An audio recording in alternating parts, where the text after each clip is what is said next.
ঠিক আছে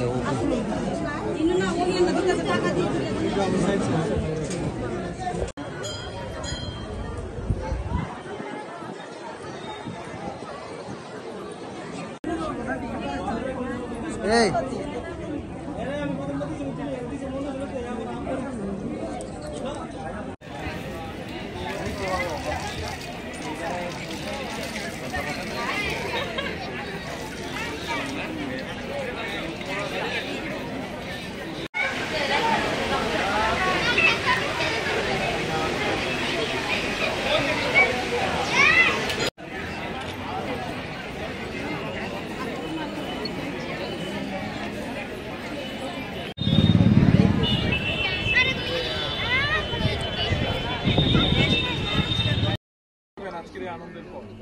আজকের দিনে আর এর চাইতে আনন্দের দিন মনে হয় না আমার জীবনে এসছে বলে, কারণ আমার অনেক দিনের স্বপ্ন ছিল, কারণ এখানেই তো জন্ম হয়েছিল ত্রিপুরেশ্বরী মায়ের মন্দিরকে সাজানোর জন্য।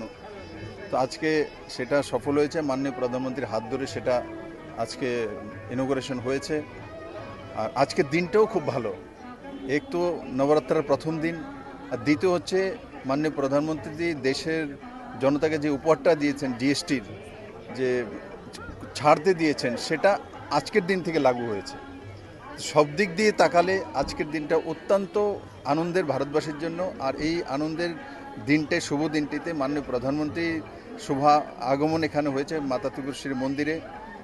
এর চাইতে ত্রিপুরার মানুষের মানে ভাগ্যের বা ভালো দিক কী হতে পারে। আর আমি গর্ব করি যে মাননীয় প্রধানমন্ত্রী 10-11 বছরের মধ্যে 11 বার ত্রিপুরাতে এসেছেন। তার আগেও অনেক প্রধানমন্ত্রী ছিল, তাদেরকে দেখা যায়নি তেমনভাবে। তো ত্রিপুরার মানুষের সঙ্গে মাননীয় প্রধানমন্ত্রীর একটা আত্মিক সম্পর্ক, আত্মিক স্বভাব ওনার মেলে।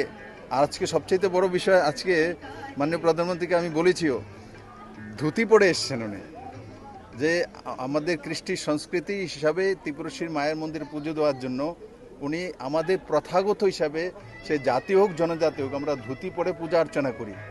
আর সেদিকটা উনি সম্পূর্ণ করে এসছেন। সেটা তাতে বোঝা যায় মাননীয় প্রধানমন্ত্রীর মানসিকতাটা কত বড়, কত উদার মনের মানসিকতা।